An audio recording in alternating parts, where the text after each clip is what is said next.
क्योंकि उनको देखने का शौक है, इसलिए तो वो हिजाब उतरवा रहे हैं कि हम देखें ऐसा क्या है जो उसमें छुपाते हैं, ऐसा भी क्या है जो उन्होंने छुपाना होता है। यहाँ पर वी कैन जस्ट से कि ये सोसाइटी मेन की है, हम कुछ कर नहीं सकती, हम लोग माइनॉरिटीज में हैं और वो मेन है वो जो हर फील्ड में है और कुछ भी कर सकते हैं कि यहाँ पर मेन की मेंटेलिटी बहुत मैटर करती है। टेंशन आपकी तरफ गलत है तो वो आप जो मर्जी पहन लो, वो करेगा जो उसने करना है। इस लड़की को बोलो सुधर जाए, नहीं तो हम इसको पब्लिकली ठोकेंगे। अगर हमारे कश्मीर में, हमारे हिंदुस्तान में कोई ऐसी एजेंसी उठेगी तो हम तो उसे बैन लगा देंगे। मैं ये कहूँगी हमें फ्रीडम मिलना चाहिए, क्योंकि अगर ये लोग कह रहे हैं कि इस तरह नहीं करना चाहिए, कि सबसे ज्यादा जो गुनाहों की तरफ लेके जाती है वो औरत है। एज फॉर पॉलिटिशियंस जो हमें कह रहे हैं कि ये हिजाब लेना जरूरी है, बाया पहनना जरूरी है, आई थिंक कि ये उनकी ड्यूटी नहीं है कि वो हमारे से कितना आगे निकल गया हुआ। सर इसका मतलब तो ये है कि मिसाल हमेशा उसकी दी जाती है जो अच्छा काम कर रहा होता है।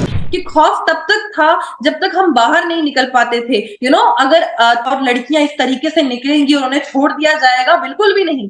भैया तो आप थोड़ा तमीज से करो अपना, अब ये तो नहीं है ना कि आप बिकनी पहन के शुरू हो जाओ और आप बोली जाओ, तो ये भी एक अच्छा वे नहीं है। इंडिया जवाब देता है वो आउटस्टैंडिंग था, उन्होंने कहा दैट इज टाइगर, तो जब वो है एक टाइगर तो उसको जरूरत नहीं है। नरेंद्र मोदी है वो। अपना इंडिया देख लें आज उनका, लेकिन इंडिया का आप नाम ले, क्योंकि नहीं जो अच्छा है उसको अच्छा ही कहेंगे, उसको बुरा तो नहीं ना कहेंगे। अपना इंडिया देख लें आज उनका, लेकिन इंडिया का आप नाम ले, क्योंकि जो भी यहाँ पे नाम लेता है या तो उसको गद्दार बोल दिया जाता है या ये बोला जाता है वो तो हमारा दुश्मन मुल्क है, तो क्यों फिर उनकी अच्छी पॉलिसी से क्यों नहीं सीखते? नहीं जो अच्छा है उसको अच्छा ही कहेंगे, उसको बुरा तो नहीं ना कहेंगे। यहाँ पे तो मेजोरिटी यही है। आज भी हमारे सियासतदान कभी कश्मीर की बात कर रहे होते हैं, कभी हमारे ही लोग कह रहे थे कि हम इंडिया के साथ जंग करेंगे।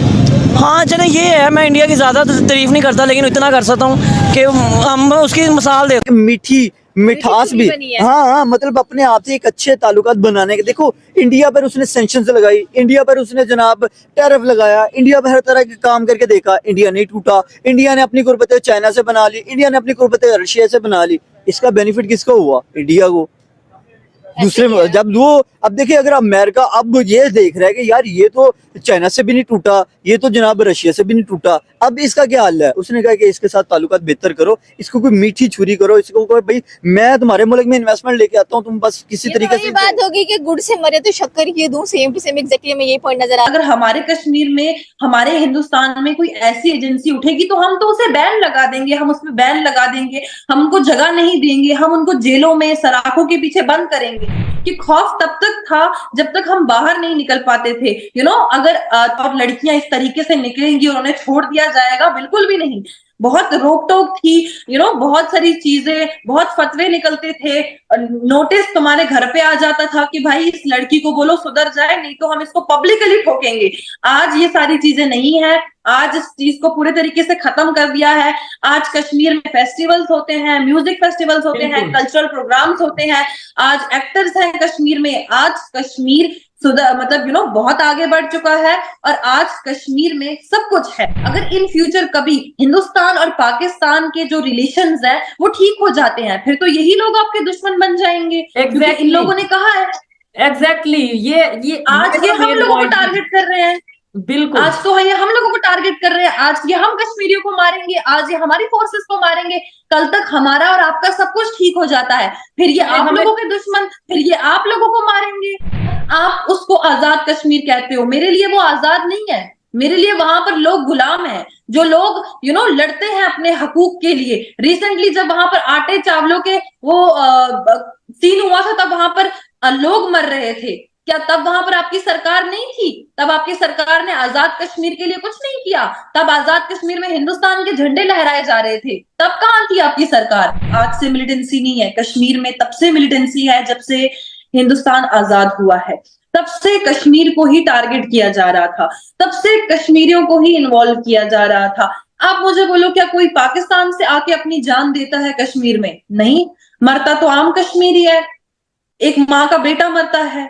मतलब मुझे बोलो कि वो लोग वहां पर बैठ के ये बात कह रहे हैं कि हम मुसलमान हैं, ठीक है, हम मुसलमान हैं, हमारे लिए इस्लाम ही सब कुछ है। क्या इस्लाम आपको जिहाद करना? इंडिया जवाब देता है वो आउटस्टैंडिंग था, उन्होंने कहा तुम चाइना की तरफ जा रहे हो, मैं लक्षद्वीप में डुबकी लगा। इंडिया के नेशनल एनिमल की बात करें दैट इज टाइगर, तो जब वो है एक टाइगर तो उसको जरूरत नहीं है। नरेंद्र मोदी है वो नेटो को अपनी सरजमीन पे जवाब नहीं देंगे, वो किसी और की सरजमीन इस्तेमाल करेंगे। तो डीजल का एक्सपोर्ट है वो तो डाइवर्ट कर रहे हैं अफ्रीका की तरफ, और ये सबसे मेजर बात है कि जो कि नेटो को अच्छी नहीं लग रही। इतने आप इंपॉर्टेंट नहीं है कि हम आपका मुद्दा अपनी सरजमीन पे बिल्कुल डिस्कस करें, और इतना 70,000 करोड़ इन्वेस्ट करने जा रहे हैं नायरा रिफाइनरी के अंदर। जिस पे बैन लग मैं एक मीम देखी थी, दरमियान में इंडिया था, साथ में बांग्लादेश, पाकिस्तान, चाइना, वो सारे इसको धकेल रहे होते हैं इधर उधर। ट्रम्प की और ये यूरोपियन यूनियन की और ये वो नेटो की और ये वो जो सारा कुछ निकाल के आपके जो 88 सोल्जर्स हैं मालदीव्स के अंदर, आप उनको लें और यहाँ से दफा हो जाए। मतलब लिटरली अब यही कह रहे हैं। हालिया देख लें आप, उनका लद्दाख देख लें आप, उनकी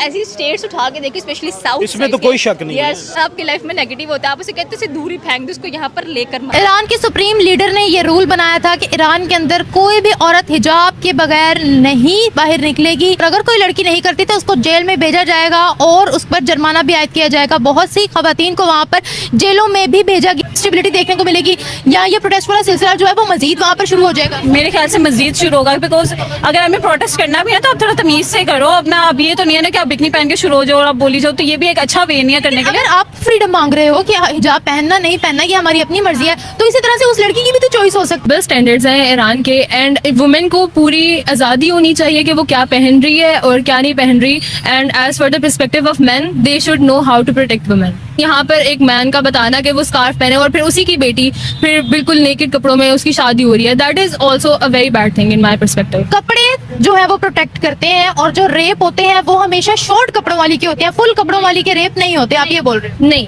मैं ये नहीं बोल रही। मैं कह रही हूँ कि यहाँ पर हमने बहुत सारे केसेस ऐसे भी देखे हैं जहाँ पर लड़कियों के रेप हुए हैं जो स्कार्फ पहन के कबाया, इवन 70 years old women भी सेव नहीं थी, इवन कब्रें खोद कर भी निकाला गया। कि यहाँ पर मैन की मेंटेलिटी बहुत मैटर करती है। अगर अ पर्सन इज बैड और उसकी इंटेंशंस आपकी तरफ गलत हैं तो वो आप जो मर्जी पहन लो, वो करेगा जो उसने करना है। मुझे ये बताएं, ईरान के अंदर इस चीज पर बड़े पैमाने पर प्रोटेस्ट चला था। इवन बिकनी में भी एक लड़की ने प्रोटेस्ट किया था जिसने कहा था कि हम नहीं लेंगे हिजाब, ये हमारी अपनी। अब जो ये वीडियो वायरल हो रही है, जो पिक्चर्स वायरल हो रहे हैं, आपको क्या लगता है वहां पर मजीद गर्ल्स जो है वो इस चीज के लिए स्टैंड लेंगी?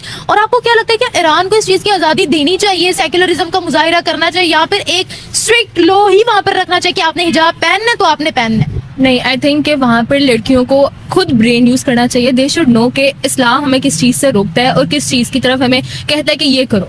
एंड एज फॉर पॉलिटिशियंस जो हमें कह रहे हैं कि ये हिजाब लेना जरूरी है, बाया पहनना जरूरी है, आई थिंक कि ये उनकी ड्यूटी नहीं है। They no one to tell us कि हमने क्या करना है। We can wear whatever, but as for a girl they should know कि खुद क्या करना है। उनके अंदर सेंसिबल थोड़ी सी सेंस खुद होनी चाहिए। लेकिन यहाँ पर वी कैन जस्ट से कि ये सोसाइटी मेन की है, हम कुछ कर नहीं सकती। हम लोग माइनॉरिटीज में हैं और वो मेन है वो जो हर फील्ड में है और कुछ भी कर सकते हैं। That is what we can say. हम इस बारे में कुछ कर ही नहीं सकते। एज इस्लाम में तो सबसे पहले मर्दों के आंखों का पर्दा है कि कोई लड़की गुजरी अपनी आंखें नीचे करो। ऐसा लगता है कि जो क्रिश्चियनिटी या यहूदी लोग हैं, ये लोग चाहते ही हैं कि ना बहुत वल्गैरिटी और न्यूडिटी बहुत आम हो जाए, जो कि अच्छी बात नहीं है। और हमारे इस्लाम में तो बिल्कुल ही मना है ना, तो वो अगर इस तरह कर रहे हैं तो ये बहुत गलत बात है। लेकिन हिजाब ना लेना या बुर्का ना पहनना ये न्यूडिटी में आता है, वल्गैरिटी में आता है। हाँ, क्योंकि एक तरह से औरत की खूबसूरती आपको पता है उसके बाल होते हैं, तो उसके बालों से लोग बहुत अट्रैक्ट होते हैं। वो अट्रैक्ट हो रही है तो वो अपनी नजरें नीचे कर ले।